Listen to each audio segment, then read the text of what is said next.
Hello everyone and welcome back to another episode of Experience Kills. This is episode 41. I'm your host Ben and joining me today is co-host Rob. Hello everyone.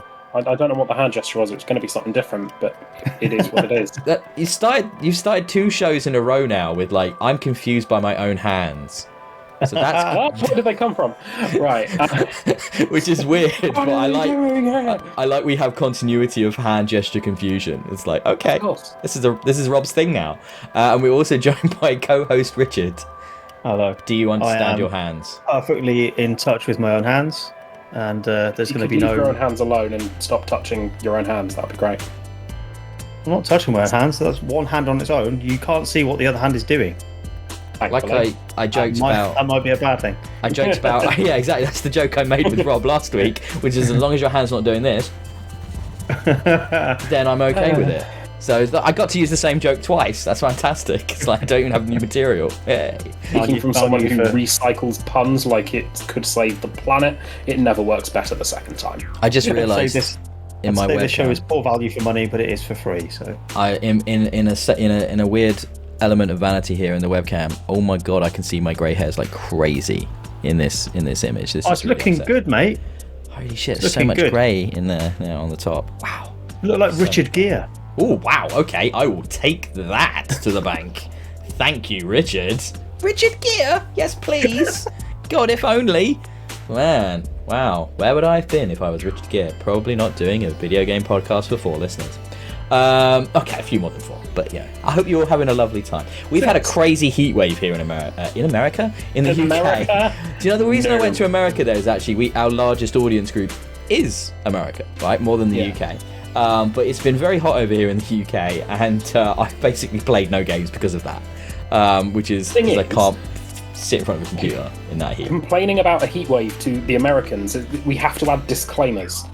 Our buildings are built to retain heat with loads of insulation. They're built with big-ass walls and lots of insulation. We don't have aircon. You guys do. We can't prepare for it, because if this happens, it happens for like 3 days in the year. Yeah. In which case, in those 3 days, you might legitimately die from this. But there's nothing you can do about it. You can't install aircon for that time. So yeah, think yourself lucky that you're dying the year in. I literally had my first proper night's sleep last night in the whole week. So yeah, that was a nice reprieve. But we had chores to do and jobs to do this morning before the podcast recording. So I went out and I just put shorts on because it was, it was just autopilot. I was cold. My legs were cold. So, oh my god, this is amazing. Yeah. Finally. Cold we're getting another heat wave in a couple of weeks. Oh, giddy. 38 in the West Country, apparently. 38? 38. People Hotter will die. than the human body. People will die. That's insane. Okay. Right. That sounds awful. Oh my Christ. I just have to turn everything electronic off in my entire house. Anyway, that's the thing with Brits do. We do talk about the weather a lot. We're like that now, aren't we? We're old British guys. Talk about weather. We're missing the tea. I've got my can of Coke Zero Cherry. Not quite tea. Glass of water. Right. Should we talk about, as we always do, what we watched? And sadly, me and Rob didn't get to enjoy a discussion of what we watched, Loki episode 6 with Richard, because he wasn't here last week for the finale. So before we move on, I just wondered, Richard, is there anything you wanted to mention? Did you enjoy it? Did you have it again? No, I'm just curious as to Richard's input. It was good, wasn't it? I really loved it, because I thought they were going to go somewhere else with it. I was going to spoil the ending then. Maybe I shouldn't. I mean, that's something that Rob would do. And then he would say, and then after doing it would say, spoilers, like that, as if that somehow worked. Because I think he did that last week. No, I felt like they were going to go a different direction, and I was really pleased where they went with it and how it sets things up for what might come next. I don't want to say much more, but I was really pleased with it. From a sort of midpoint in the series, it fell a bit flat, didn't it, in the middle, like episode 3, and then really built to a really satisfying conclusion that I think will have ramifications beyond the TV show, beyond what you see on Disney Plus, it will extend into the full cinematic universe and into the movies. Exciting. And most importantly, Loki season 2. Yay! More Which Loki. is the first it's the first limited series on Disney Plus to get a second season in Marvel, which is why I'm most excited. I kind of didn't want to say that because that is just, I don't know. Is it a spoiler to say there's Loki season 2? I knew that was happening before I watched the episode. Well, I didn't because I'm trying to avoid things. It's also now been a week. Sure. An acceptable spoiler cooldown has happened. A week and a half. What we've learned is that Rob's mentality on spoilers is just fuck you. So that's some people get very upset about spoilers. Anyone I fell out with someone at work once who spoiled, Battlestar Galactica. I mean, that's a bit taking it a bit far, but all right.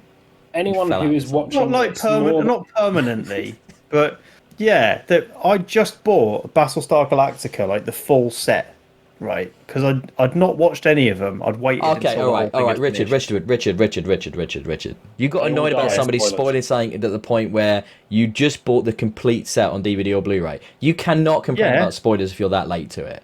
No, I can if they know that I've just bought it, and they were like. Did he tell you who the final 5 was? If they've gone out of their way to maliciously spoil it for you, then yes. That's sort of just a dick. You're watching that show and you haven't seen it. Oh, dude, main character dies. Yeah, that's I don't think it was deliberate. It's just a stupid thing. But is it all right for me to spoil it, or am I a hypocrite for doing this? I mean, I think we're way past the point on BSG. It's all right now, isn't it? It's like 15 years old. Yeah. But in the second season, is it the president has got cancer? Mm-hmm. And my mate was like, "Yeah, she's still got cancer. Oh, yeah, you up to that bit? Yeah." Like, fuck. Has she still got cancer? Oh, so you knew she's got cancer from like the beginning of the season 1, so it's not really a spoiler. That's just it is to say has she still got it? I guess. Oh, well, it implies she gets rid of it. I guess. Yeah, yes. Okay. And survives it. Yeah. All right. Okay. Yeah. I mean, it would have been better if he just told you who the final 5 were, or who all the different Cylon agents were, and just listing them off. That would have been worse. As spoilers go, that sounds it's like going, did you know, well, spoiler alert, Loki has a horned helmet. No, it isn't, because the whole point, the whole thing about season 2 is the jeopardy of, is she going to die? I've not seen the show. It's so good, Rob. I will lend you. I'm literally watching it at the minute on iPlayer, and it's brilliant. Anyway, so back to my point though. Before anyone who has seen this show and has watched Loki and follows video games probably follows IGN, and IGN are a fucking nightmare for spoilers. They constantly spoil everything. So I saw it through IGN. I'm sorry. It's in my Facebook feed. Shall I just not go on social media till it's appropriate for me to go back on it? I mean, the answer there is don't go on social media, full stop. But, yeah. Exactly. It's spoilers is the infinite discussion. As I've got older, I'm kind of at that point where it's like, just who cares? Like, you can still enjoy it even if you know plot reveals. It's still fun. Exactly. I almost like finding the spoilers ahead of time because I enjoy knowing what's going to happen and seeing how they do it.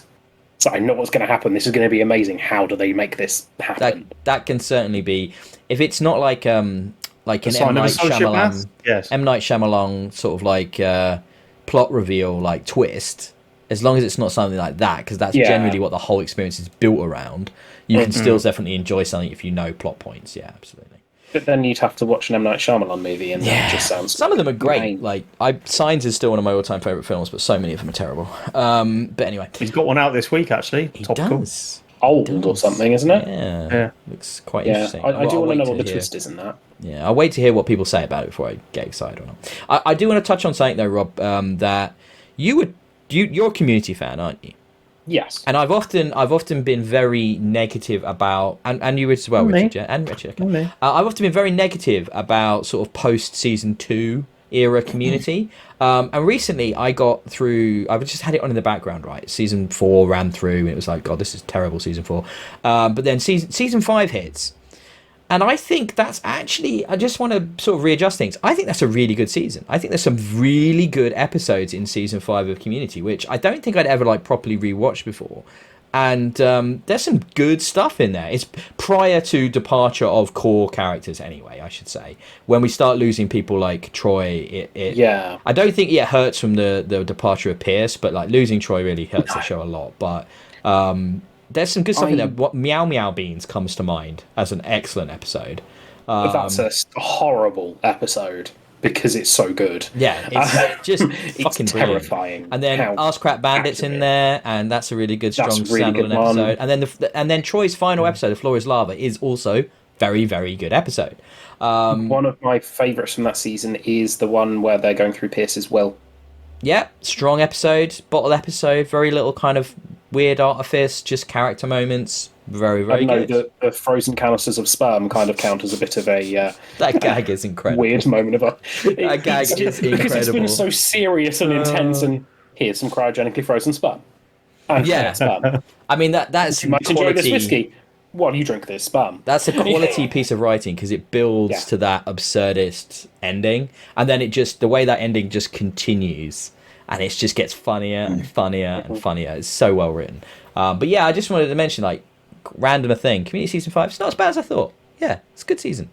I was reading about Community last week, funnily enough. Yeah, that's why I went back, because there's talk again of the movie happening. So yeah, I started reading about it wasn't that prompted it. I just off my own back I thought Community, because I think it popped up on Netflix or something, and I just thought that was a good show. I started reading about it again. And I didn't realise the stuff about Dan Harmon leaving halfway through and coming back. Season 4 being awful. Yeah. Because I watched all of them sort of within a week. I completely binged the entire run, all of it. So I didn't really make a distinction between what's a good and bad season. So yeah, maybe I'll go back and see if I can spot the season breaks. 4 is an entirely different show. Like totally, the characters change. Well, they even refer to it in season 5. It's like, oh wow, do you remember that whole thing where Troy was dating Britta? What a load of shit that was. And it's like literal characters will come out with how weird that was because and moments from the moment. Yeah, it's just like, what the hell was some of the choices in season 4? Losing Dan Harmon is really affected the feel of the show in a big way. But I think it's worth revisiting if you're, for example, Rick and Morty fan, because obviously he's a co-creator in Rick and Morty, and you can see a lot of the DNA in there's a lot of very similar kind of ideas that obviously the animation gives them a lot more freedom to do weird shit. But right now, for example, the new Rick and Morty season is absolutely excellent. It's much more like season 1 and 2 for quality. I'm really liking it. Well, the last episode was a bit weak, but so far the others have been really good. But other thing, he keeps using Community stars as voice actors. Yeah, because Annie turned up in an episode recently. That was a great episode. That was such a good episode. It was a good episode, but she's never going to come back as a character. She will. She's 100% coming back. Otherwise, they'd kill her off. They didn't. She's coming back. The other thing I mentioned, I haven't actually got on my list, but I constantly trying to get you guys to watch it, is Ted Lasso. Please watch Ted Lasso. Season 2 has just started, and it is genuinely the nicest show on television. So haven't got Apple TV. It's not yes and no, Rob. It's set in a football club, but you don't really see football. It's much more about the character interactions. And he is just the nicest guy, Jason Sudeikis, Ted Lasso. And turns out, I was reading, he's kind of like that in real life. And it's like, this is a really nice bloke. So I just love it. Has Ben got a man crush? I do a little bit. I kind of love Jason Sudeikis a little bit, yeah. I think I'm just going to respect the quality of the show from afar. That's fair. I know I've got so many things on this list here. I want to mention this because it is video game related. So the weirdness that is the Ubisoft produced movie Werewolves Within, right? Which is based off a very obscure old Ubisoft game from, I think it was like about 8 years ago, 10 years ago. And I want to say it was on a weird platform like Wii or something. I never played it. But it's a obscure old platform. Yeah, exactly. But it's basically Knives Out with werewolves. So if you like a classic whodunit with very satisfying gory deaths and also lovely, just brilliant, funny characters, very endearing, weird stereotypes, very enjoyable, nice movie. I turned to the wife at the end and said, "What did you think of that?" And she just looked at me and said one word, and she went, "Cute." And I was like, it is a cute movie. Cute characters doing just cute, nice, silly, not taxing, very relaxed, fun whodunit. Like, really very watchable. Very, very watchable. I rented it. I'd probably wait for it streaming somewhere, but, you know, I wouldn't spend money on it necessarily. But really nice movie. Really cool. Yeah. Richard, did you... Robert doesn't watch things, so Richard, have you got anything? Hey, I've not had time this week to watch things. Busy boy, busy boy. I've been watching something. Although it's so serious. Well, it's a serious show. Serious. So, you know, I was talking a couple of weeks back about watching Black Summer. Yes. That really dark, hopeless zombie show on Netflix. Oh, yes. I found something else that has a similar vibe. So Sarah and I were watching Disney Plus after finishing Loki and thought, are we subscribing to Disney Plus just for Marvel shows? Because we don't watch anything else on it. Let's see what else is on it. That's what most people do. And yep. Yeah. So we found War of the Worlds. Is this your first time through? Yeah, I didn't even know it existed. I've already seen season 1, so they've kind of acquired it after the fact. But I watched it on Sky, season 1. Yeah. So what do you think? I haven't watched any of season 2 yet, so don't spoil season 2 episodes yet. I haven't seen season 2 yet. Okay. We're just up to the end of season 1 afterwards. Spoilers. no, but this kind of feeds into the spoiler chat that we just had. So I've kind of always been hoping for a proper interpretation of War of the Worlds because I really love the book, and I would just love for someone to do it proper justice. And not that BBC thing. That was terrible. I'm offended on behalf of the Tom Cruise movie. It's a great movie. Well, yeah, it's okay. We watched it again recently, and it could be worse. But my whole thing with that is, why has it always got to be modernized? Why has it got to be a contemporary setting? I would love someone to do a proper Victorian era. I take it War you of the didn't see the Worlds thing film. BBC did last year, and it was absolutely terrible with Roast Ball then, or the year before. Oh, did they do a Victorian one? Yeah, they did a Victorian one, and it was. I couldn't get through it. I watched an episode and a half, and it was so bad that I had to stop. So, what am I thinking of? Oh, I'm thinking Day of the Triffids. Yeah, sorry. that's good too. So Classic. okay, maybe I shouldn't wish for that, but yeah, watching this one on Disney Plus, it made me realise I've wanted entirely the wrong thing all along, because I know what happens in War of the Worlds. I've read it a few times.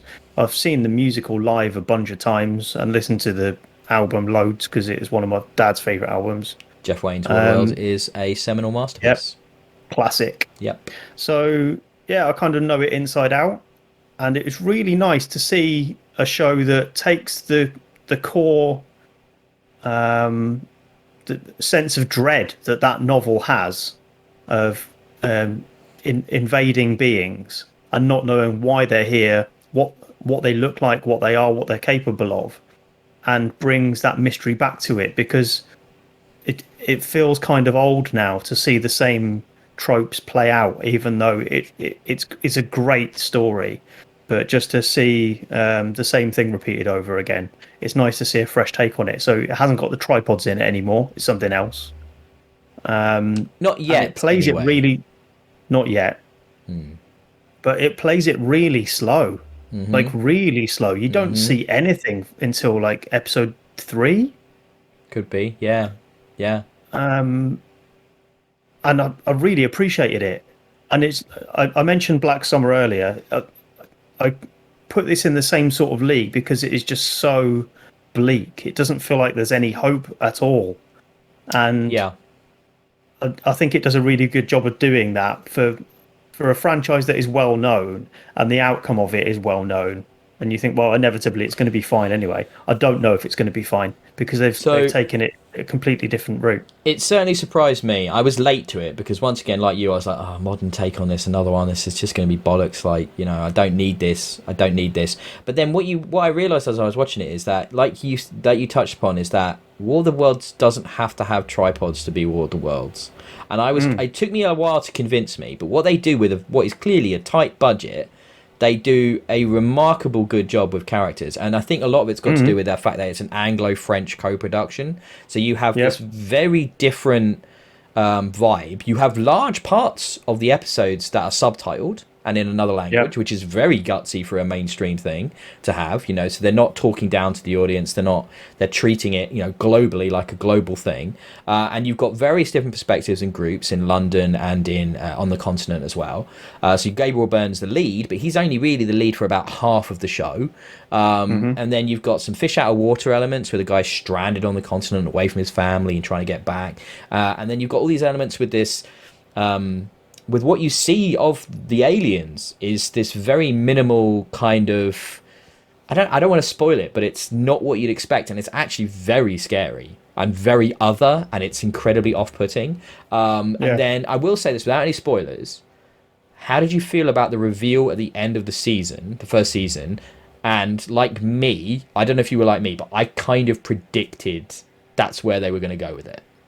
I haven't got there. So we're okay on episode. There's 8 episodes in the first season, and we are just at the end of 7. So we're going to watch that tonight. Oh, all right. The other thing I'll mention then: what about that character subplot? And you know the one I mean. Like, that was some harrowing, dark, awful, just awful stuff, and it really does lend to why the characters are the way they are, and some of that is just, there's some very broken people in this, and they're broken before the aliens ever showed up.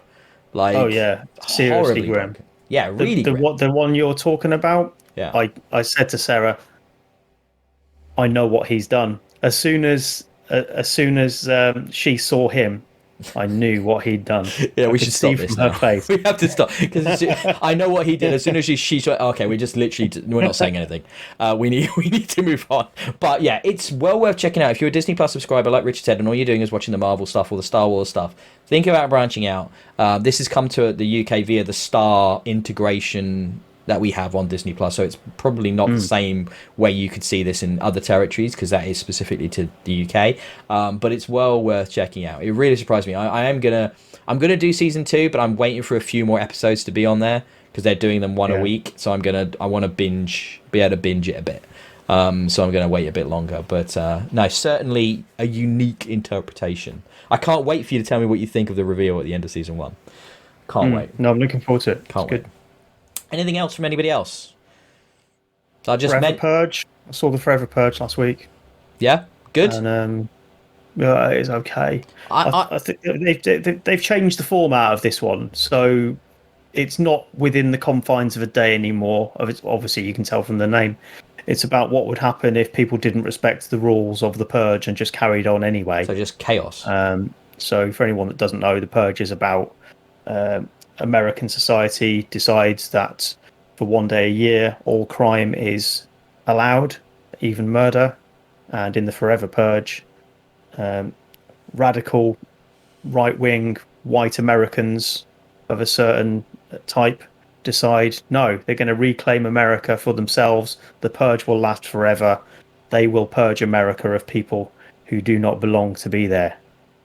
Subtle, and, I think we call that. Very subtle. Yeah, nuanced. It's a skywriting in that, really, not give it away. If there's skywriting, it's just a swastika. Well, it almost goes there. They've got like red armbands on with symbols. Yeah, it's pretty on the nose. It's a fairly blunt commentary on where America has gone in the past couple of years, which I guess is brave and cool to see someone, rallying against that. But I don't know, the format of the film, it just kind of loses focus because it doesn't have that end point to work towards. So I don't know. So weirdly, I like the message of it, but it runs out of steam quite quickly. If the Purge was real, I would do one thing and one thing only on Purge Day. Dark. Okay. Be abroad. Still some pick and mix. Be abroad. Steal some pick and mix. Be abroad. I like the idea. Be not in the country. Stealing some pick and mix. Problems. I just say, weirdly, it's a franchise I've completely missed. I've never seen a single Purge movie. So I feel like I maybe should rectify that. Should I rectify that, Richard? Should I watch I think Purge you should. films? Yeah, you'd probably get something out of them. I think they're all right. And the TV show on Prime is pretty good too. TV show as well. Jesus. I just want to mention that I'm really looking forward to next week, where I'm going to do my first cinema double bill, which I have not done in a very long time.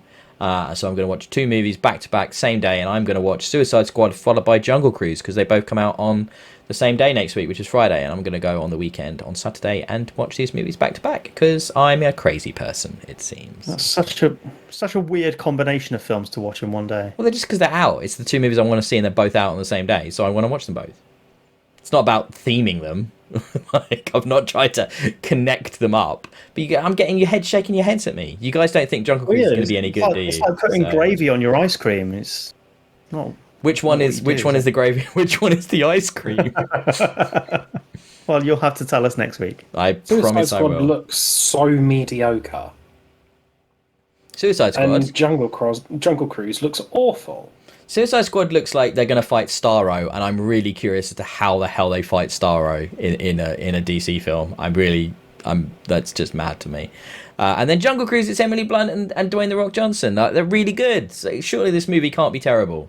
Would they be in a terrible movie? I don't believe it. The Scorpion King. Sorry, yeah, but that was his really first ever movie. Give him a break. He's done other stuff. No, it wasn't. Since then. Mummy Returns. All right, they were the same.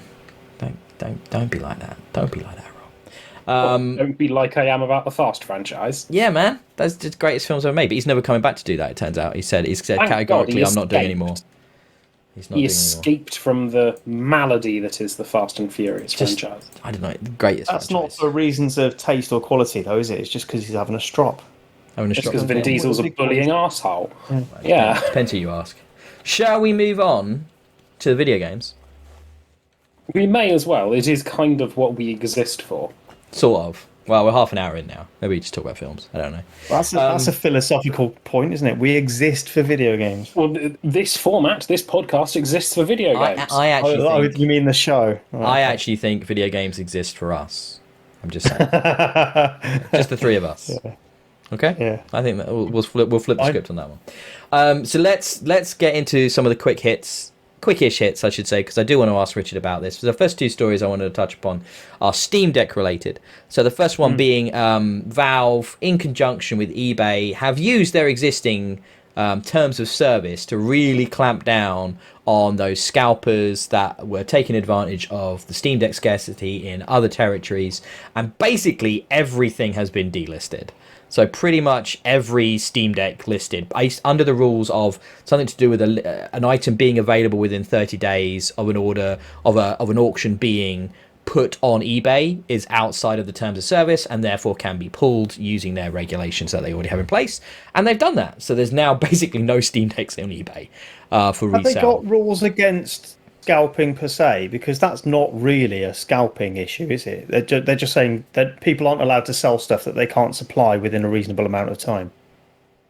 So yeah, I mean, that's not a scalping thing. That's to do with, like you just said, it's a pre-order. So they're using kind of the pre-order. This goes against more of like a pre-order system, doesn't it? Because we don't have an exact date on the Steam Deck. It's going to be December at the soonest. It could well be into Q1. So they've kind of they've used that as an excuse. So in the 30 days, it's just disappointing, isn't it, that they don't have anything to stop scalpers. So what this smells like to me is Valve has contacted eBay.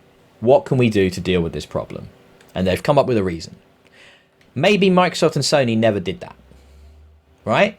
So, maybe they didn't try and think of a way to actually reduce the problem that we saw with reselling of those consoles at such high prices.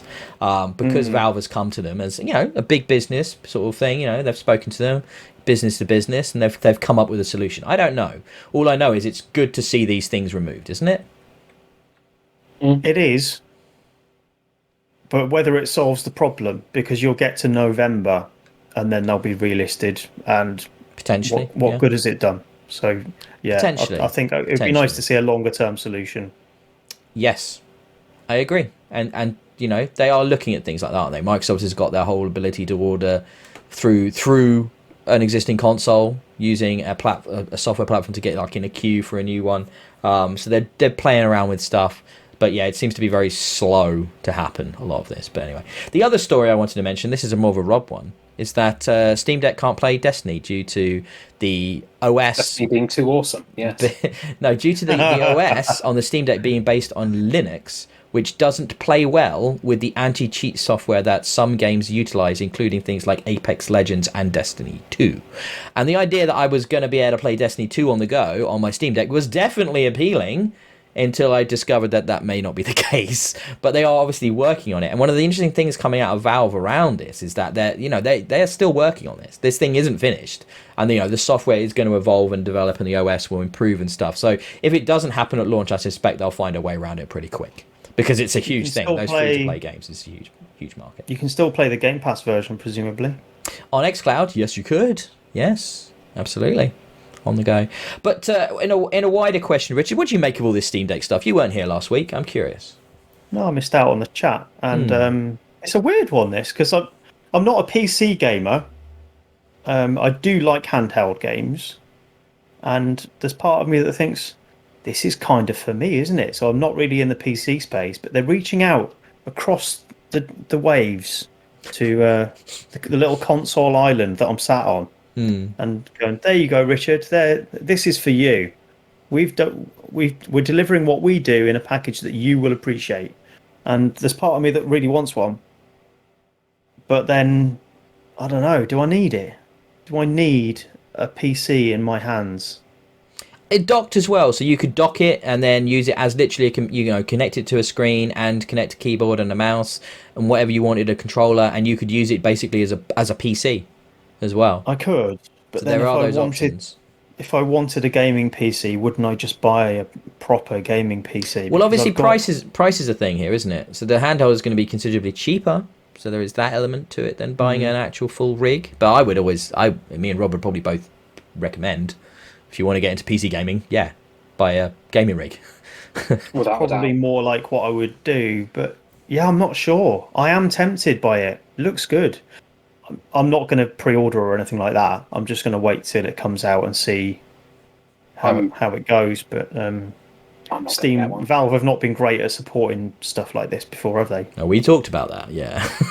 So, controller, Steambox, Steam Link. There's so many things that they've created and then have disappeared.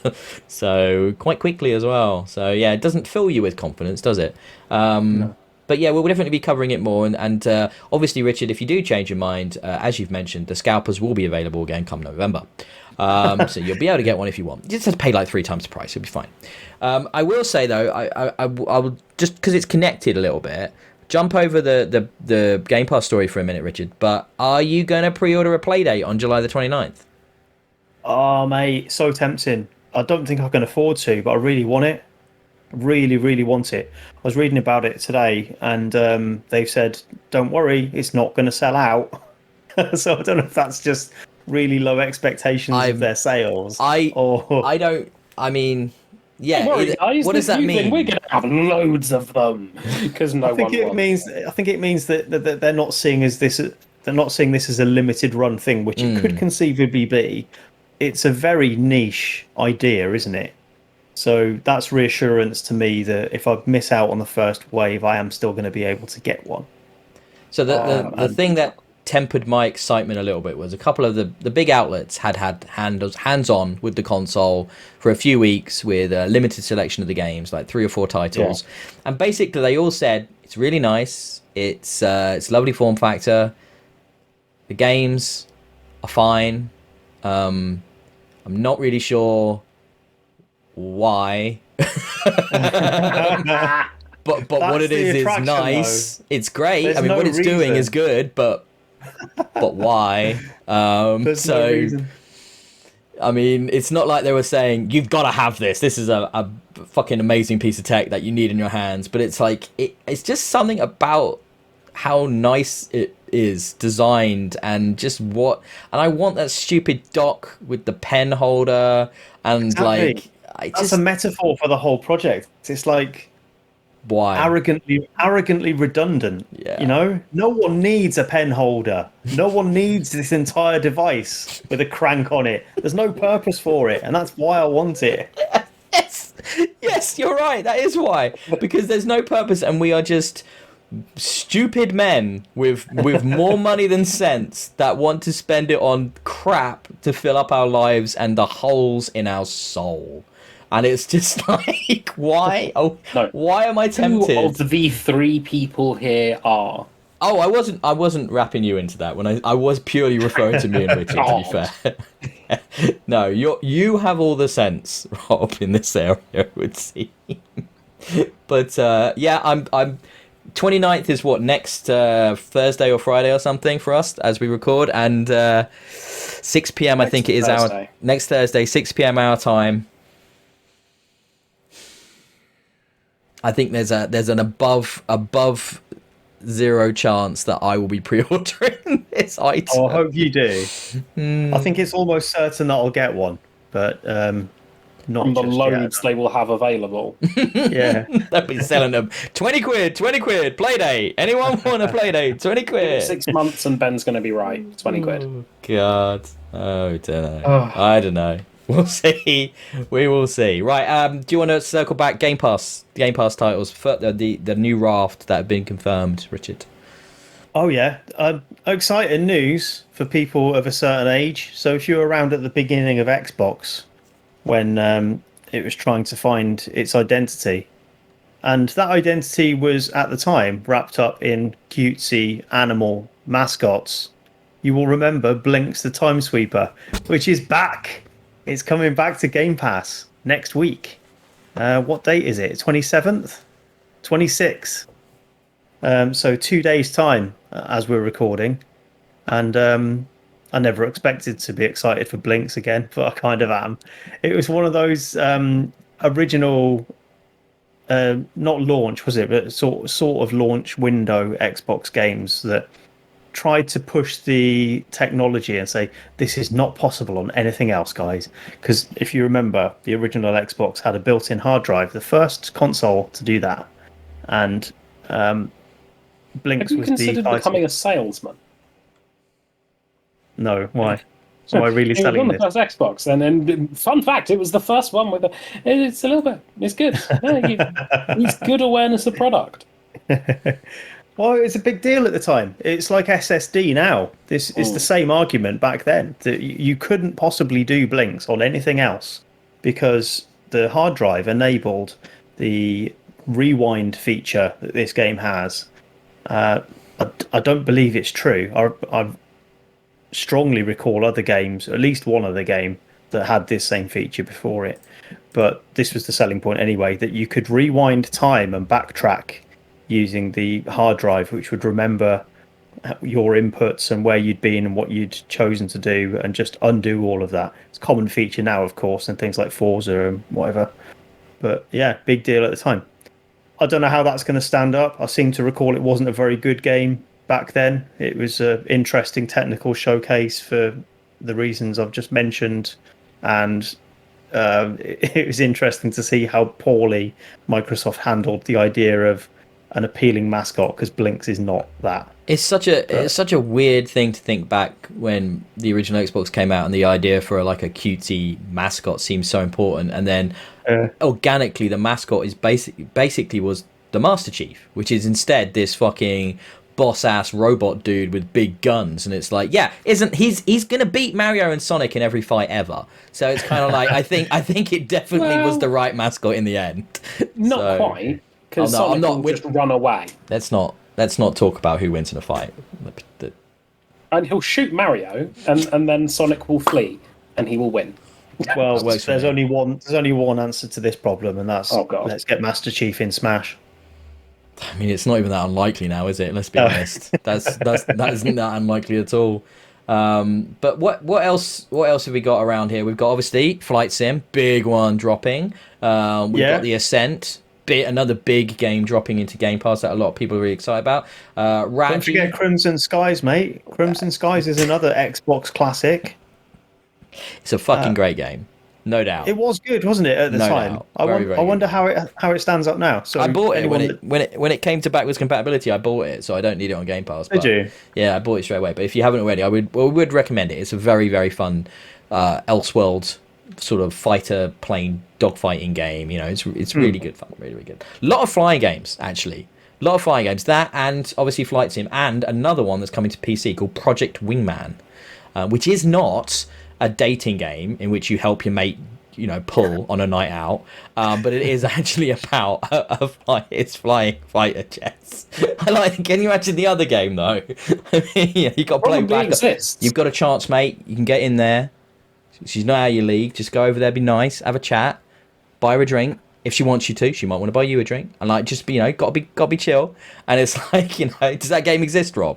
I mean, on Steam probably, yeah. I mean, let's be honest. Probably, it's a tragic idea, isn't it? Assume, like Occam's razor states, the most obvious thing is the true thing, that the game exists. We are not the smartest game devs in the world. We're not game devs at all. So people have probably already thought of this game. It's a tragic idea, though, isn't it? If you think, the typical idea of the video game nerd who couldn't get a date in his life. Wow. And only managed to play a game about helping someone else get a date. Wow, we're doing some pigeonholing here. By Richard there, jeez. Yeah, let's just put everybody in their place, yeah, mate. I'm not saying it's true. I mean, look at us three. Stallions, each and every one. You two are married in long-term relationships. I'm the guy living on his own. Oh, Rob. You'll find the right girl. It's okay. You've got a cat. Or guy. I'm not going to... You've got a cat, yeah. Very good. He's already given up. You'll find the right girl. You've got a cat. Fine. There's quite a lot here on the Game Pass list. Raji, an ancient epic. Don't know anything about that. Last Stop looks interesting. Last Stop is like a Telltale-esque conversation-based adventure game with lots of different perspectives, set in London, 3 different characters. I've already downloaded it. I'm going to definitely check that out. I'll let you guys know how that is maybe next time or something like that. And because it's published by Annapurna, and they generally put out very interesting kind of narrative-based indie games. So good to check it. I like to imagine that Annapurna is a lady called Annapurna, but it's not, is it? Okay. Lethal League Blaze. Omno. There's absolutely loads of games hitting Game Pass in the next sort of week or so. Some obviously already hit. Oh, and I think Tommy Crops. Well, weird name for anything that is. But yeah, the main ones obviously is Flight Sim and The Ascent and Crimson Skies. That'll be the one. But lots and lots of good stuff. And Blinks. Yeah, if you say so, mate. Rob, finally sort of hit us up with some Destiny news, because I feel like it's been a hot minute. Destiny's been quiet. Destiny has been quiet. They have a live stream event on 24th of August, which I shall be fanboying all over. And that's going to be good. It's revealing the Witch Queen expansion for next year, because we were meant to get that this year, but they pushed it into Q1 next year. Bastards. Because of lockdown and basically burnout for their staff, essentially. They delayed it. But it's happening as the game goes down and updates into the new season. So we don't know what's happening. It'll be revealed on that stream. That's going to be brilliant. But they've been listening to their community, who have done nothing but complain about their transmog system, where it had 3 different currencies to be able to turn armor into ornaments. Don't worry, there are only 2 of them from next season. For 10,000 glimmer, you can buy the bounties that you have to do to get the resource, to get the other resource, to get the ornament, instead of having to time gate earn currency in the game to buy a bounty. Yeah, this is an improvement. There are other problems with transmog or transmogrification, but this is a step in the right direction. Yes. They've listened. They do. We knew this would happen, didn't we? We knew there'd be changes to this because of the backlash. I've played shit tons of Destiny this season, as Ben can probably attest. I've played so much of it. I have not made a single ornament. I literally do not care for this in the slightest. Because they put limits on it. So I can't be asked. What's the point? I'll wait till it's limitless and the system's finished. That's fair. Makes sense. Shown them. Yeah, stick it to Bungie. Okay, so I'm just going to wrap up on one little thing that happened yesterday. It has been 20 years, Richard, of Max Payne. 20 years since Remedy brought out their seminal slow-mo bullet time action noir experience in conjunction with Rockstar. And off the back of that, there's a little bit of a sale going on, so I picked them all up on PC. Turns out you basically can't run the original Max Payne on a modern PC without a bunch of mods, so I was sorted that out as well, which was a bit of a pain in the arse, but I got there in the end. But if you've never experienced Max Payne, it's worth jumping through the hoops. It is a fucking classic, and it still holds up. It's still kind of one of the best crime noir sort of vibed video games that I've ever seen or experienced. It really nails the tone. And just seeing Sam Lake's likeness in that first game is weird. He's like the developer of the game, but he is Max Payne as well, which is strange. Obviously, we had the Oscar-winning plaudits covered in film adaptation starring Mark Wahlberg, which was a seminal cinematic classic. It's a terrible movie, but it is kind of worth sort of hate watching if you're in the mood. But the games are great. Like all three of them actually are really, really good. The third one is very different. Remedy gave it back to Rockstar at that point. They took the franchise off their hands. So it's a different game, but it's still got great Max Payne stuff in it.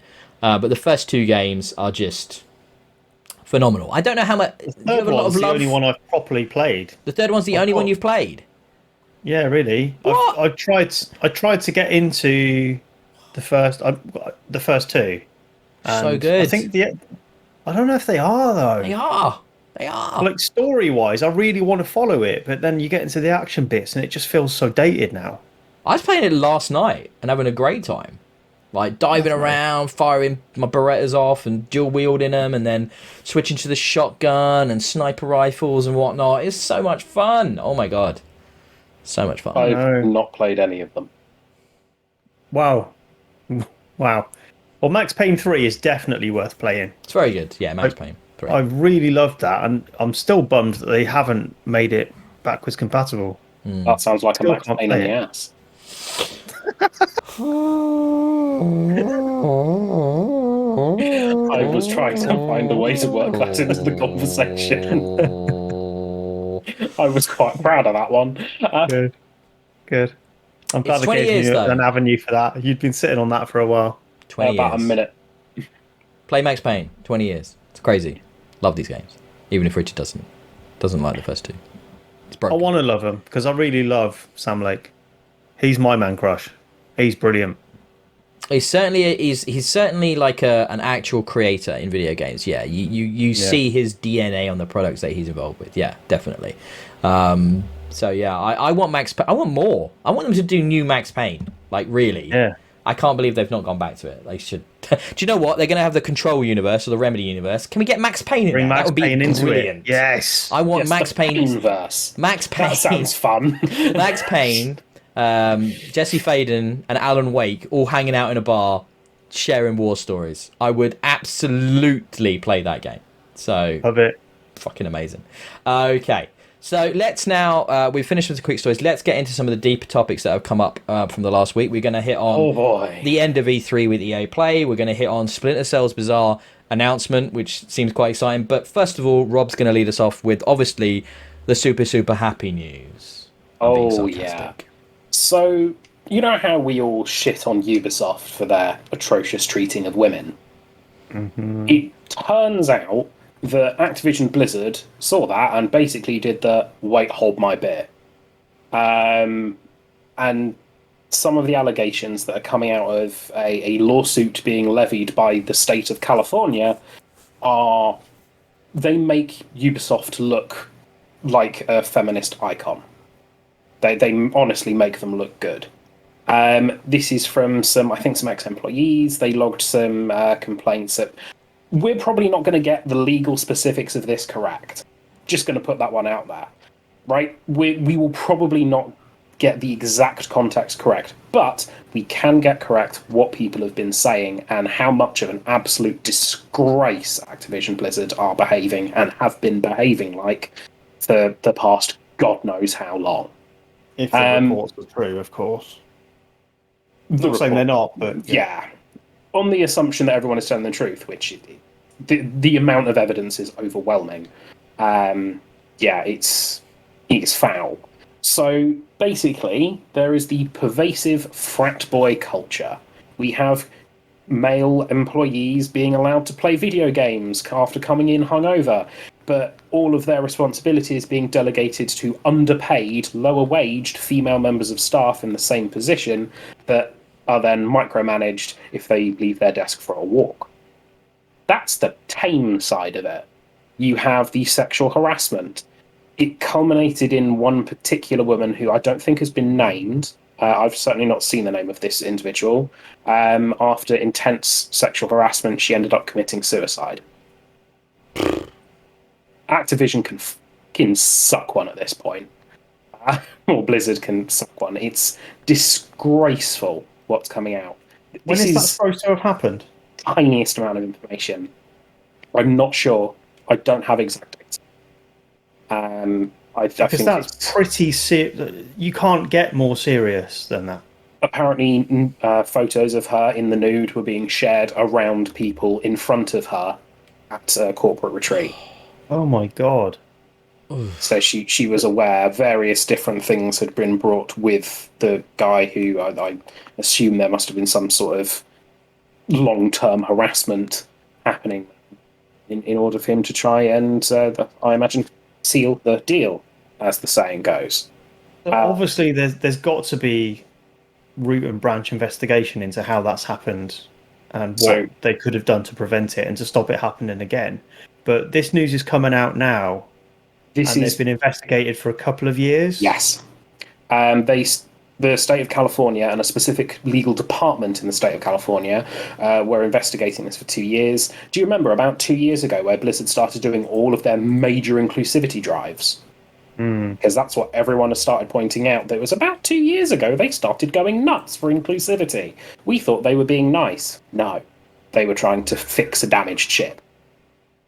The problem is multiple reports and multiple complaints were made internally, and they were all swept under the rug.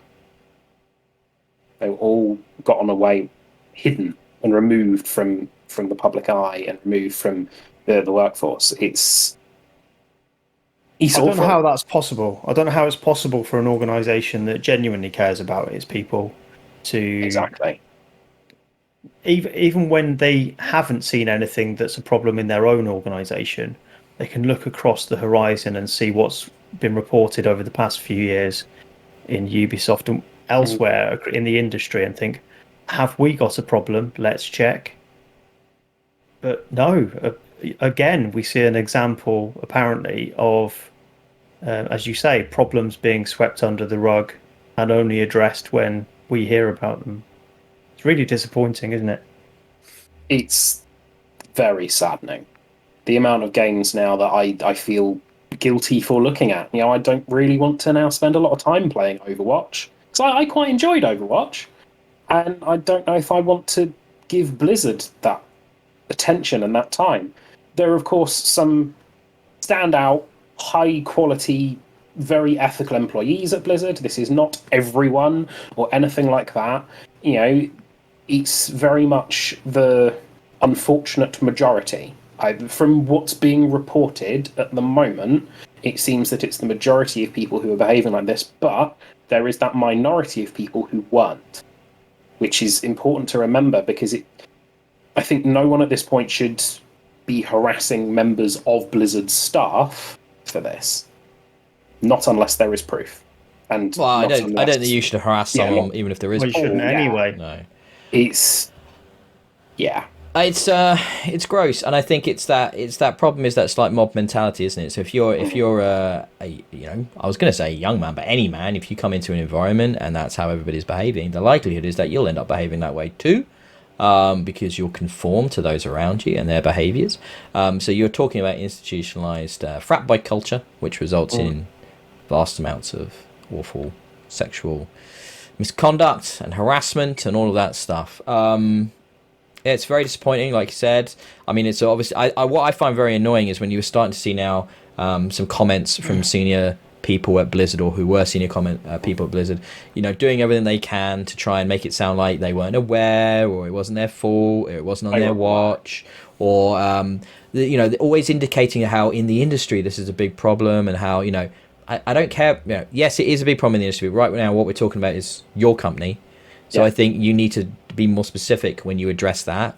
And I think what we'll probably see here is what we saw at Ubisoft which was huge amount of departures from the company. Either resignations or people who are terminated. Their employment is terminated due to allegations being proven correct. But it's going to be a long process, and I think while there is a movement towards legal proceedings aimed at Ubisoft, it's only just. This feels more like they would have attempted internal stuff, which is obviously something Ubisoft did a lot of. That's not got anywhere, so they're now going for, like you said, the state of California has started legal proceedings against Activision Blizzard around these allegations, which does indicate a level of severity and a level of scrutiny that could really damage the entire company to the point that it might not even survive these proceedings, right? So obviously we'll be keeping an eye on it.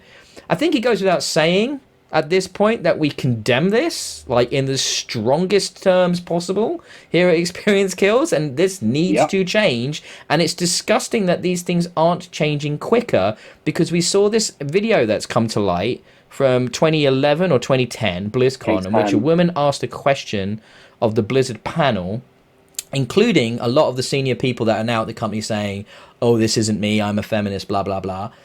And they are incredibly dismissive and like frat boy. Like the response is they think they're being funny, but they're just being sexist towards a woman that asked the question.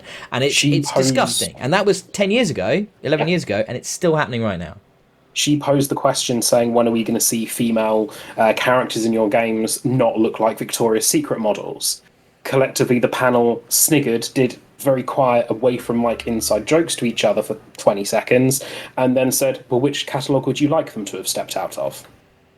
As their first attempted flippant response before canned corporate response afterwards, about how, oh yeah, we're always looking to expand our character, and all of that. But the fact that that was their first response, it was the last response as well, actually. Yeah, they kind of circled back to it, didn't they? Oh, really? They doubled down on it. It's like, oh, good job, guys.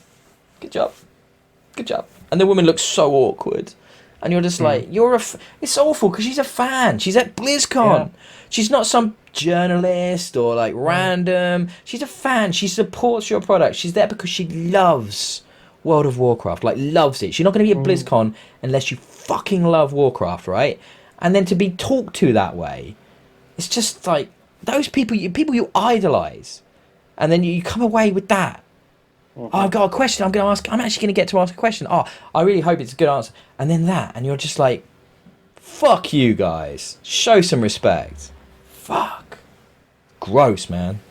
And they're still doing it. And that was 10, 11 years ago. Yeah. Ugh. She's so angry. Makes you so angry. But obviously we'll keep an eye on this. We're keeping an eye on Ubisoft. We'll keep, we'll cover it as news when it's relevant. Obviously, legal proceedings are awkward to talk about at times, yeah, because it's very specific and very detailed. And you mentioned the suicide case, and that is unbelievable. That's like, holy Christ. People need to be punished for this. Like, when you're talking about someone's life, people need to be punished. Like, if any one person needs to be punished, it was the gentleman that drove that lady to take her own life. Yeah, well, you start there, but then why did he think it was okay? Everyone needs to be punished in that situation that was a perpetrator. But if any one particular person, he needs to live with that for the rest of his life. Well, he is, but he don't mind. He's cool. He's deluded himself that it wasn't his fault at this point. But there you go. Right, we'll come. I'm sure there's some. Let's move on to more optimistic topics. But yeah, Richard. Oh God, I can't believe I've got to talk about this. We don't select our own news stories, guys. Ben tells us what we've got to read, and what? Oh God! I claimed the Activision story from Ben. You can change it if you didn't want to talk about it. I'll talk about it. Oh my God, Richard, I was just trying to be fair. Spread it out. I feel bad now. I was trying to create a bit of drama, but I feel I'm too nice to be able to sustain it. Thanks for this story, Ben. I really appreciate it. So, X-Defiant. You love Ubisoft products, mate. I don't know what you're talking about. Exactly. You gave me a Ubisoft product. What were you thinking? But Ubisoft are bringing out a new 6v6 free-to-play FPS called X-Defiant, and I couldn't be less interested. You might like it, though. So it's got Splinter Cell crossover, it's got Ghost Recon in it, it's got The Division in it, and you can play within a character set from each of those franchises against people playing in the other franchises. So it's like this dream crossover of Ubisoft properties. And I don't know, is that interesting to you? I've long complained about Ubisoft and how all of their games feel very cookie cutter. They don't have a real identity within themselves.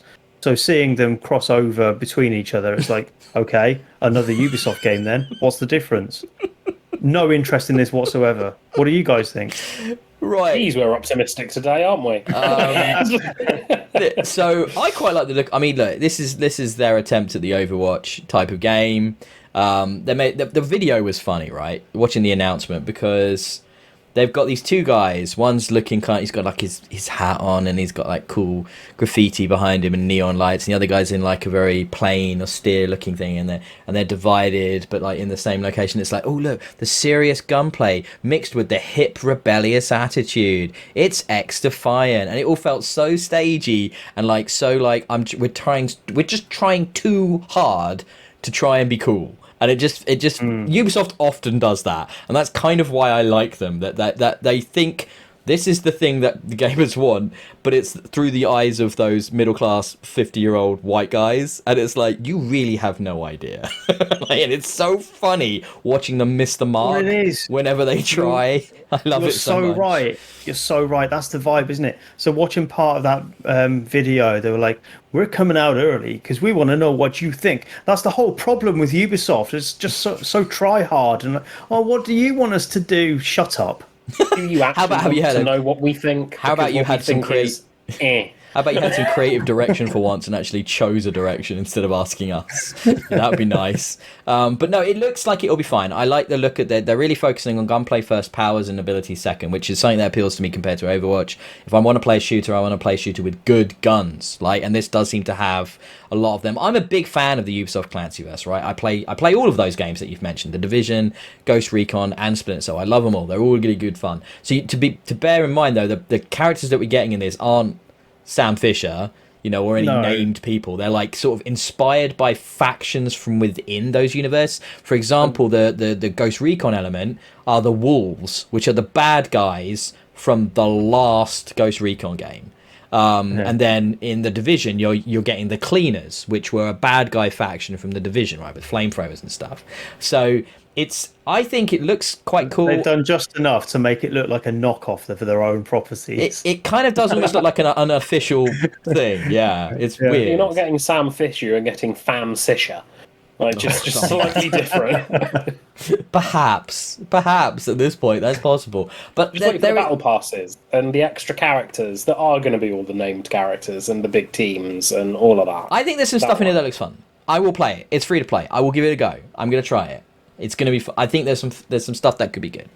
So I'm not just dead set against it straight away like you guys. I'm going to try it. So because it's free. Yeah. Why wouldn't I? Yeah. No harm in trying it. I wish there was a Fam Fisher in it. Fam Fisher. Love it. Simon Hunter with his 4 LEDs on his head. The thing is, though, I couldn't even name you any of the characters from the Ghost Recon games. Like, there was that bad guy played by the guy from The Walking Dead in the last game, but I couldn't tell you the character's name. And then in Division, Punisher was in they it. don't have names. They're just players. So Punisher was in it, wasn't he? Who? The Punisher was in. Punisher, but that's who it is. Yeah, that's the guy from one of the guys from The Walking Dead was also the Punisher. Yeah, whatever that actor's name is, I can't remember. John something, I want to say. But let's move on to the final big story, which is the end of E3 for all intents and purposes. So EA Play came out and did their little event. I did briefly recap everything that was shown, guys, because I've pulled out a few of the games that I'm most interested about talking about, but there was a couple of others as well. It wasn't like there was jam-packed. They kind of did a deeper dive. Richard's just got up and left, so I don't know what's going on here. But anyway, we've got Lost in Random, which is some kind of indie puzzly platformery game, which I've never felt more bored by a concept in my life. It just looked so by the numbers. Look at us be quirky. Oh, we've seen a Tim Burton movie. Let's try and make a video game. It really did nothing for me. What, Richard, did you watch the Lost in Random stuff? If anybody's going to like the look of this, it's you. No, I didn't. Cool, moving on.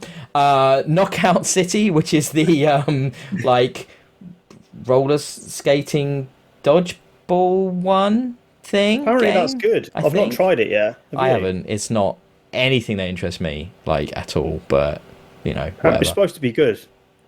So they showed more of that. So these aren't new things, by the way. They did Apex Legends Emergence. Now the reason that Apex Legends Emergence is interesting, and this is a counter I think to what they're talking about in Overwatch 2, is they're going to be bringing in like a not single player but less just fighting the other guys mode to Apex Legends. So that obviously Overwatch 2 is talking about bringing a story mode in. So I think this is a counter to that and to give players a bit more options about how you can experience that universe. And Apex Legends, of course, is the Titanfall universe. I'd just like to see more Titanfall, really. But, we can have that. That'd be great. Because those are really, really, really, really, really, really good games. And then we can get now to the meat of the show. I was already hyped for Battlefield 2042. But this new mode, oh my god, I am in love. This is going to be crazy. So Battlefield 2042 Portal, which is going to enable us to play customized game experiences across various Battlefield games, all on a selection of classic maps that are returning, and then the large-scale maps we're getting in 2042 as well. And it's going to be a live thing, which they're going to be updating and adding new stuff going forwards. So think about 2042 guys facing off against World War II era soldiers, because that's the kind of crazy you're going to be able to do in Portal. I am down for this. Richard, did you see this? I didn't see it, no, but it sounds exciting. You've got to watch the videos. They're so good. It looks crazy. Some of the ideas they've come up with for like mishmashing of like different modes and different enemy types and different like sides and stuff. It's going to be absolutely bonkers. Like, what did they do? One they showed off was what was it? World War II soldiers with knives against Battlefield modern guys with just defibrillators. So everybody was just running at each other, trying to electrocute each other or get stabbed. It was mental, mate. It was so fun. Sounds great. Sounds like the good old days of GoldenEye. Slappers only. Yeah, but you're gonna basically be able to just come up with these. So another one I saw, which was like a squad of 2042 soldiers, just 4 guys, against 32 World War II soldiers. So like asymmetric. Yeah. So can the modern kit and the modern abilities fight the guys with the M1 Garands and stuff? But there's more of them. So it's like I think the concepts like that is so much fun. Like, let's break the multiplayer experience and let's come up with these. And obviously it's going to be like community driven, and the good stuff will rise to the top, and there'll be more people playing the really well thought out stuff, but you'll be able to play crazy crap with your mates and the bots and stuff, and you'll be able to just do these like mad mashups of these various different, I think it's Battlefield 3, Battlefield 2042, Battlefield 1942. I think there might be one other, but I'm forgetting. But yeah, like a real combination of eras. I'm so excited for Battlefield 2042. And there's another multiplayer mode they haven't even announced yet, which they're going to show next month. So there's another one coming. So like, this is going to be kind of like the end of Battlefield. I think what they're seeing this as a platform to continue forwards with, and I think this is like the Battlefield game for the next quite a while. Really cool. They said they're not doing Battle Royale though. I think they've said at the moment, I mean, I think we're already seeing that kind of like we're falling off of that a bit. So I think we're looking for the next thing at this point, and that's what they're doing. Yeah. So I'm really hyped for this game. I'm totally pre-ordering this game. Cannot wait. Anything else? Rob's basically gone silent at this point, so he's just. But I also have noticed that I do not have any other news stories.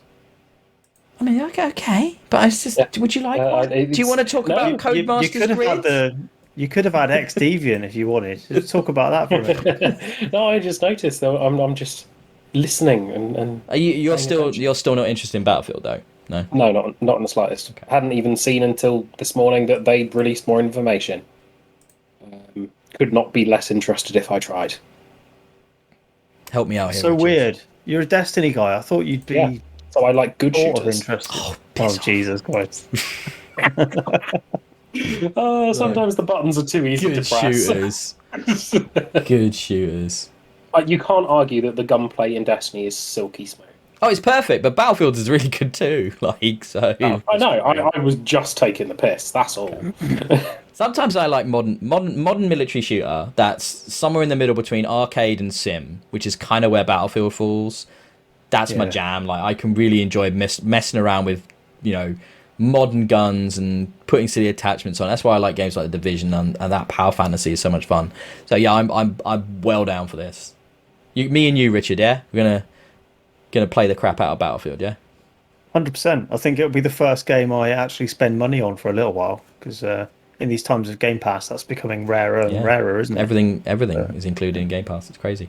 Yeah. So before I hand over to Know It All Richard for his part of EA Play, I just want to quickly What do you mention. mean, no, it's all Richard? Well, I'm just thinking of the 'cause I WhatsApp called group. it. Yeah. What, he got it right. He got it right. He did. I just want to mention Cody's is doing a new Grid game called Grid Legends. Interesting video this because they're using the technology that The Mandalorian uses to put live action actors inside the video game. So you're going to have because Grid famously was the big story driven racing game. And obviously in the last few weeks, I talked about their story mode in the new F1 game, which they did very, very well. But for this, they're going to use actual live action performers. Some of them I recognize from things like Sex Education on Netflix and stuff like that. And they're going to put a big narrative Season element 3. coming soon. In September. Very, very good. Very good show. If you've never watched Sex Education, highly recommend it. But yeah, I can't remember the character's name. His best friend is the lead in this Grid game. Bear with. And he's the underdog racer that I think you were playing as. And Grid is cool because it's multidiscipline across lots of different types of cars. And in this, we're actually going to have the ability to do things like races. Go on, you've got the name. Nakuti Gatwa, who plays Eric Effiong. Yeah, he's in this Grid game. And what's interesting for this as a racing game, and I'm curious as to how it works, you'll be able to have things like your open wheel races go up against big rig truck racing at the same time on the same track. So I'm very curious as to how that will play out because obviously certain cars are much faster than others. So bring it on. I love Cody's. This is their first sort of foray of showing off what they're doing under the new owners of EA. So I'm very interested to see where they go with that. But that's me done for EA Play. Richard, close us out. The best bit, the bit that No doubt. I was interested in, they've talked about bringing an old franchise back, haven't they, for a while? Yeah. Been We've open, spoken about kind of like the most well-known secret for the last 18 months. I mean, anyone could have guessed that it was going to be Dead Space, right? Anyone could have guessed that, and everyone did. However, I don't think it was so well known what that was going to look like, and there was talk of it being a new game, wasn't there? Well, nobody knew. Start. The speculation, yeah. Yeah. So I called this, and I think I deserve £5 from someone for correctly guessing that it's going to be a remake of the first game. I'll give you great news. I'll give you £5 Xbox credit so you can put it towards the pre-order of Dead Space remake. How's that sound? I'll take it. Yeah, fine, thanks. This is awesome. I think this is the best news possible. I think actually I'm more happy about this than a new game because the way that franchise finishes is very definite. There's no real area for them to continue it. You prefer this returning than a new franchise with a new setup, new characters, new plot, innovation? I do at the moment because... Why? Well, I'll tell you why. So, Dead Space was developed by Visceral Games, which now does not exist. And members of that team have left EA. Many of them now working on the Callisto protocol, which is New Dead in all Space. but name, a new Dead Space game. So I suppose in a sense it might be frustrating for them to see a franchise that they clearly still have a lot of love for be made without them involved. And from EA's perspective, it would be a big risk for them to completely reboot the franchise in a different direction. So it's the safe thing to do. It's the EA thing to do, isn't it? To pick up the original game, rebuild it to see if there's still interest in there in the project with a modern audience. And I think if it does well, then we might see more of it. We'll see new Dead Space games to follow. But it's the sensible thing to do to just rebuild what they know is a good game and see if there's an audience for it on modern consoles, which I hope there will be. I'll certainly be buying this day one. You know, if they do the job on this that we saw like with Final Fantasy, you know, that kind of more than just up-res nice looking, but like properly push it. It looks to me like they're going to push it in close. They're going to, because that was the weird thing with Dead Space 1. It's not in 2 and 3. It's much more behind the shoulder. In 1, it's kind of like also almost isometric point of view. You're way much more above the character. So obviously that really hurts the kind of scary element of the game. So I think pulling it in tight, you know, changing the gunplay up a bit, maybe making it a bit tighter, a bit more modern. Focusing on the tech, awesome. because the game is just, it's almost perfect game. Yeah. So if they can get the tech right and just use this as a showcase for what new Dead Space games could be, that's what I want out of it. It looks nice, and also important to note, exclusive on new hardware. Good. It will not be previous gen. It will only be S, X, PS5, and PC. Question. Does that mean on Microsoft's streaming service you're going to be able to play it on an Xbox One by streaming through the Series X cloud consoles? Maybe. Yeah, so I don't know what's happening with that yet, because obviously we've got Flight Sim this week, but there's been no kind of news around that on an OG Xbox yet, so I think that's coming, but not quite there yet. I wasn't sure if that had been commented, so I thought I'd ask. No, that's a fair point, and I think they'll do that. Obviously, you know, other questions are EA Play and how that, what's it called? The EA service that's part of Game Pass now? Is that EA Play? EA Play. This was EA Play, though. Is it called EA Play as well? This event was EA Play. Oh, weird, confusing, all right. But yeah, that's now, I mean, do we get a trial? Might it be Game Pass day one? What kind of deals are happening? Who knows? But yeah, I like the fact that it's not going to be hamstrung by old hardware, and therefore they can really push the boat out with lighting. More than anything, it's going to be about lighting in that game, because like obviously you've got the didactic HUD system in Dead Space, so you can see his health on his back of his suit, which is awesome. So you don't have loads of HUD in that game, so it's all like you've got the readout on the gun tells you how many shots it has itself, so you know there's very minimal, so it's very immersive. So the lighting and the ray tracing and all of that stuff, you know, maybe even like ray traced audio, like they've talked about, we haven't seen a lot of yet. So you know, exactly the audio sounds and stuff. It was really good, and the original Dead Space won awards for its audio design. Yeah. So it's fantastic. So if they can modernise that, a nice Atmos soundtrack would be fantastic in Dead Space, wouldn't it? It would be for Richard, as he's just bought his new sound system. So yeah. We were talking about that earlier, weren't we? It all comes back to Dead Space, baby. No, what do you reckon though? End of next year at the earliest? Because it's got those Christmas vibes. Yeah, it's the holiday season. I don't know. I just think in time frame, I think it's a way off. I personally teasing it like that means you have another E3 season next year to give it the blowout, and then so at the earliest it will be end of next year, if not the year after. Honestly, I wonder how far along they are. The thing I find most interesting about Dead Space is the fact that this one is going to be next gen only. You know, there's always been that thing, it will be backwards compatible and we'll have cross it. No, we're going to see that generational break. So I think this is the first game that is doing that full generational break that's cross-platform. Because Flight Sim. But that can be streamed backwards. And but you'll do that with Dead Space as well. I'm almost sure. I think they're going to do that with everything. It makes most sense for them to. But it's not the same. You're not going to get that.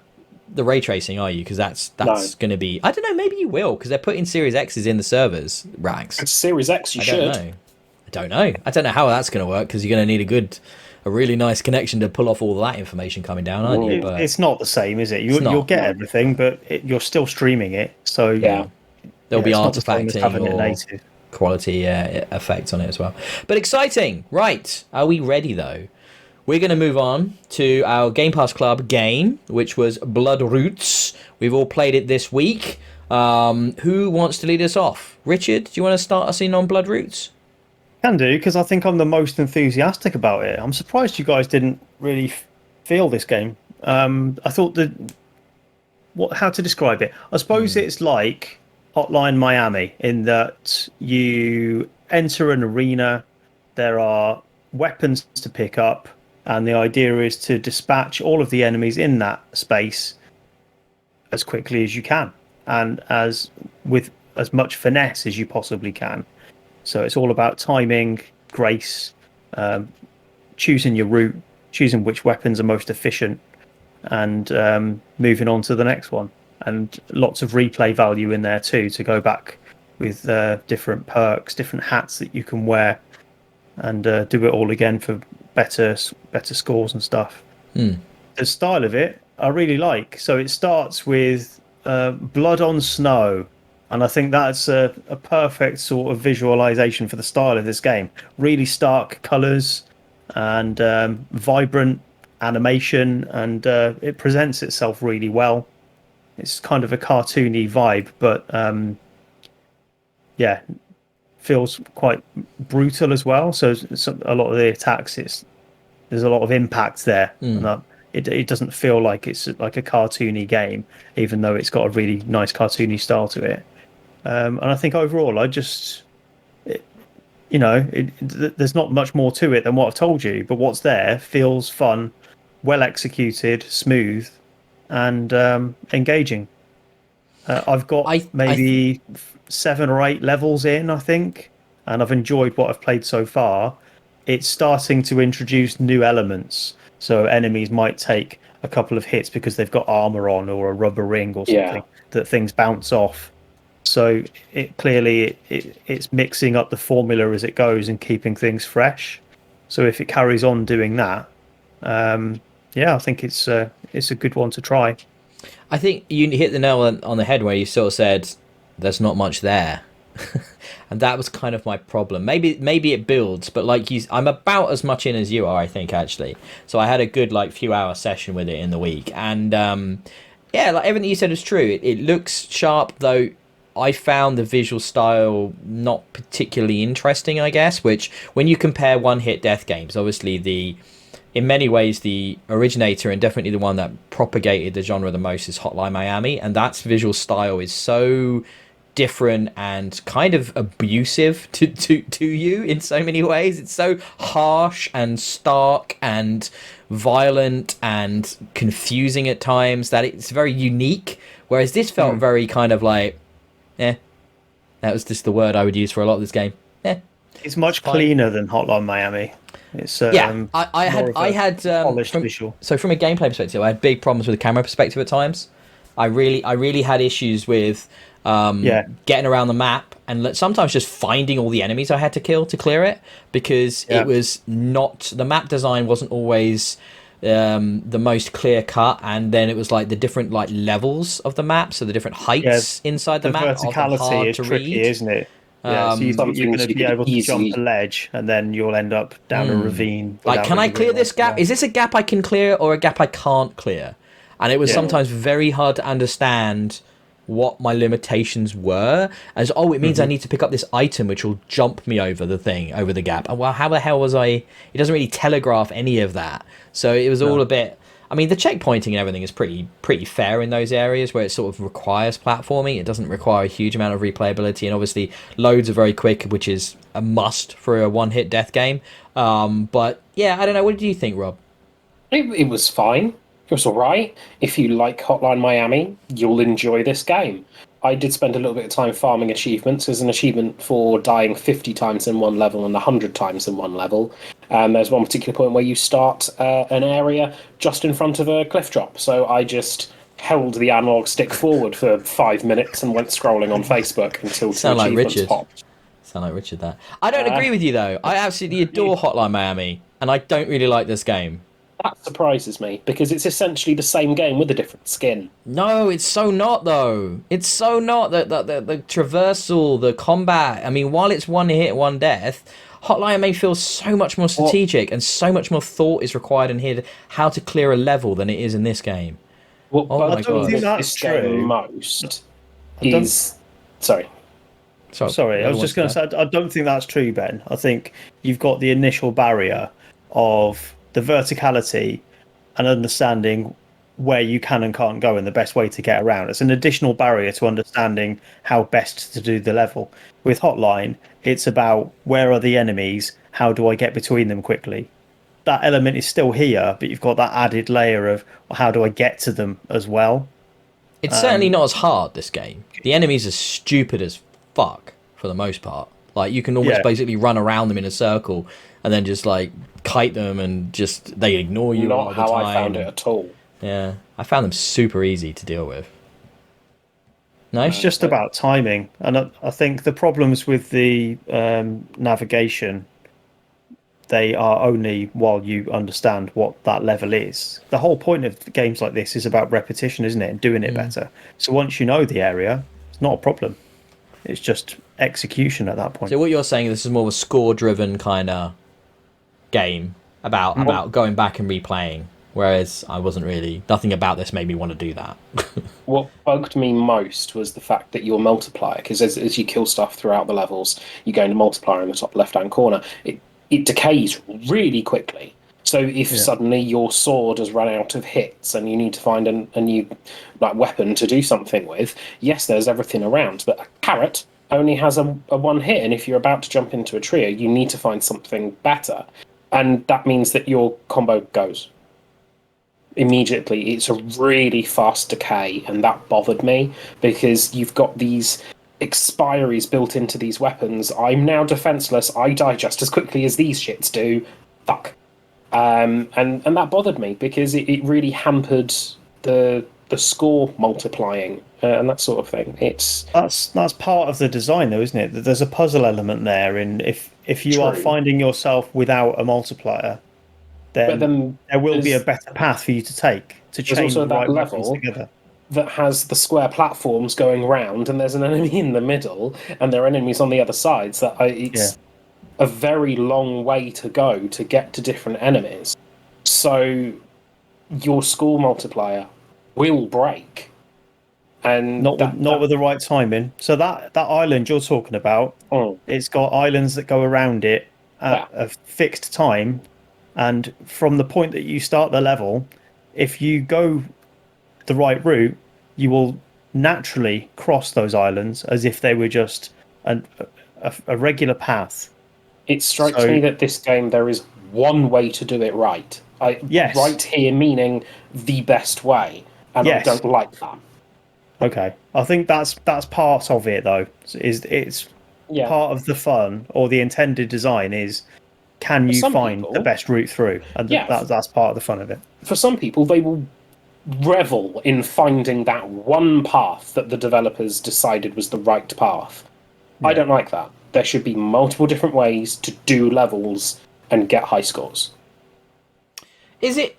Tell me if I'm wrong, but I think what I noticed, which was a bit strange, was that enemies don't drop weapons. Nope. Which I thought was weird. So it's like, if you're playing most of these games, an enemy, when you kill them, if it's all about degradable weapons that you need to chain things together, they'll drop a weapon so you can pick it up and continue. Instead, you can only get the weapons from the environment, can't you? Yes. And obviously there's a lot of options. Scavenge.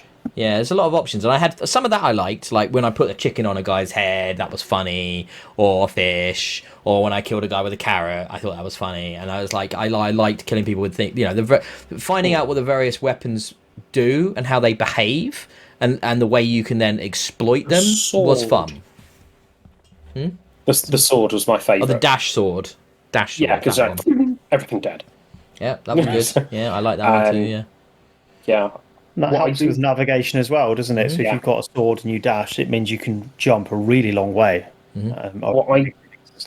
what I did really, really like was the finishes. So when you kill the last enemy in the mission or in the little Yeah. area, you get a little cinematic finisher, which is really nice. That's a nice little vignette to give you that kind of moment. It's when you're going around, it's been really tense. It gives you that moment to breathe out before you're then moving on. I wish there'd been about half a dozen different variations for each, so it wasn't the same thing every time. But that inclusion, I thought that was a nice little capstone to every act.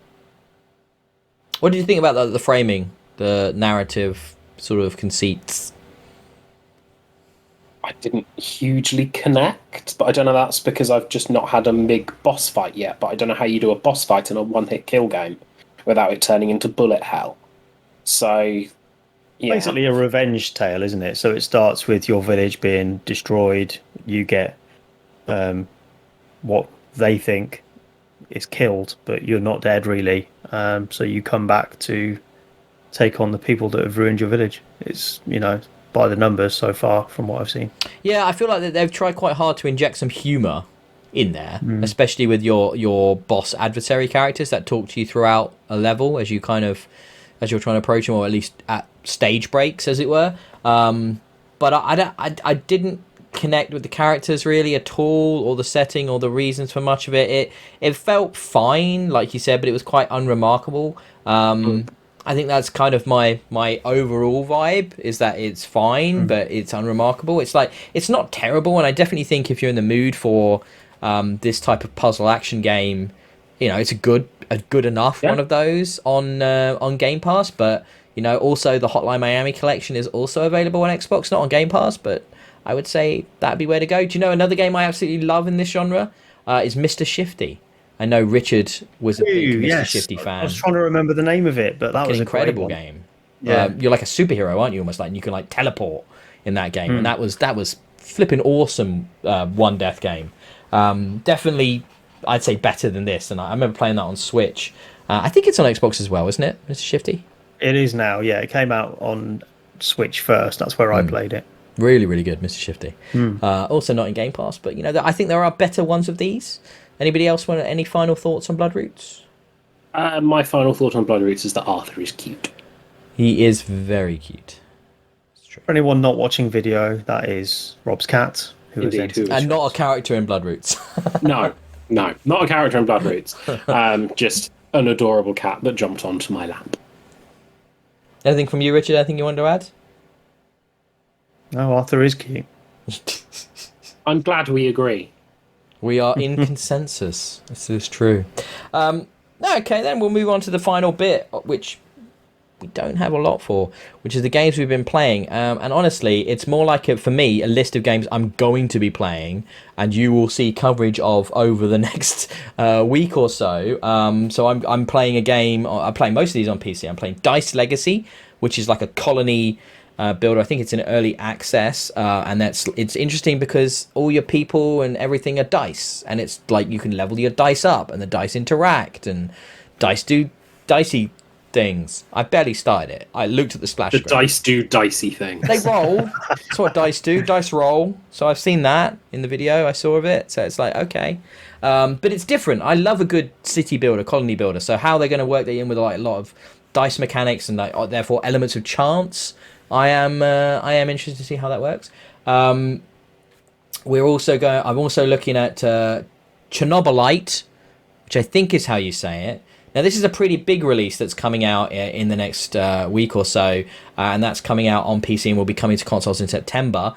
In the kind of vein of a Stalker Metro vibe to it, but all around Chernobyl and weird shit going on, and you have like a team you manage, but you're also a first-person shooter, and you have to scavenge and develop your base. I'm under embargo. I can't talk much about it, but there'll be more content for this coming very soon. But it's not talk much about it, but has talked about it consistently for a little bit. Only a tiny bit, but it's like this is all in the trailers. Yes, I think you should definitely check out my content for that when it comes up. It's wicked interesting. I've also going to be checking out Jupiter Hell, which is hitting full release, currently in early access, but it's coming out in full release this week. And this is a game inspired by the classic Doom RPG. So it's all kind of grim dark, got a bit of a Dead Space vibe to it actually, but like turn-based combat with monsters and marines and all the horrible creatures that creep out of the dark when you're doing nasty experiments in space. Never good, never good. And finally, I'm looking at the DLC. All the DLC that's appeared for Frostpunk over the last year plus on PC has just hit Xbox, and I'm going to be checking out that on Xbox. But, you know, I expect it to be excellent, basically, just like the game is. It's one of the best games of that genre going, and I wouldn't think the DLC would be anything but that. But I will be talking about that shortly. Rob, you've got something you're looking at as well, haven't you? Yes, I'm going to have to go back to the name. It's Warhammer 40,000 Battle Sector that I should be playing soon. I haven't played any yet because of the oppressive heatwave, but I will be playing that once Arthur gets off of my line. Good stuff. But that's, a new kind of war game, obviously in the Warhammer universe from Slytherin, because Warhammer has games being made by just about everyone on the planet right now, it would say. Basically, yes. Yeah, I think we should make a Warhammer game. Let's get a license from Warhammer. We'll make a Warhammer game. We'll do it. We can do that. I do wish that Slytherin had a rival developer called Gryffindor. Oh! Okay. Yes. That would be brilliant. That would be brilliant. Richard, any games you haven't been playing? I've not played anything this week. What have I played? I don't think I've played a single game other than Sudoku on my phone. Wow. I played a bit of that. Hot. Shit hot. I have. Hardcore life. Yeah. I haven't had any time. I've been doing mental hours this week, honestly. Yeah. I've worked so many hours that I've taken 2 days off next week. Wow. As an emergency to bring my hours down. So, fair enough. I don't know. I can't think that I've played anything, which is weird for me. I'm not that far behind you. Max level adulting. Yeah. I accrued a lot of time back, which I took 25 minutes. I have been on my Switch, actually. Tell a lie. So I've played a bit of Super Mario 3D World this week. Going back to that because I bought it when it came out earlier in the year and haven't touched it. So, giving that a crack. That is fun. That is a good Mario game. And I've been eyeing up the new Zelda game. I'm wondering whether I need to get that or not. The new Anyone remake tempted? of the Zelda game. Yeah. I am not interested at all. No. The new old Zelda game. Yeah. I'm not sure I'm interested either, but I did buy the amiibo for it. So part of me thinks maybe I should have the game. Was that the amiibo that gave you advantages over people who didn't buy the amiibo in the game? That is correct. But it was so expensive, I can no longer afford the game itself. Okay. There's an irony there.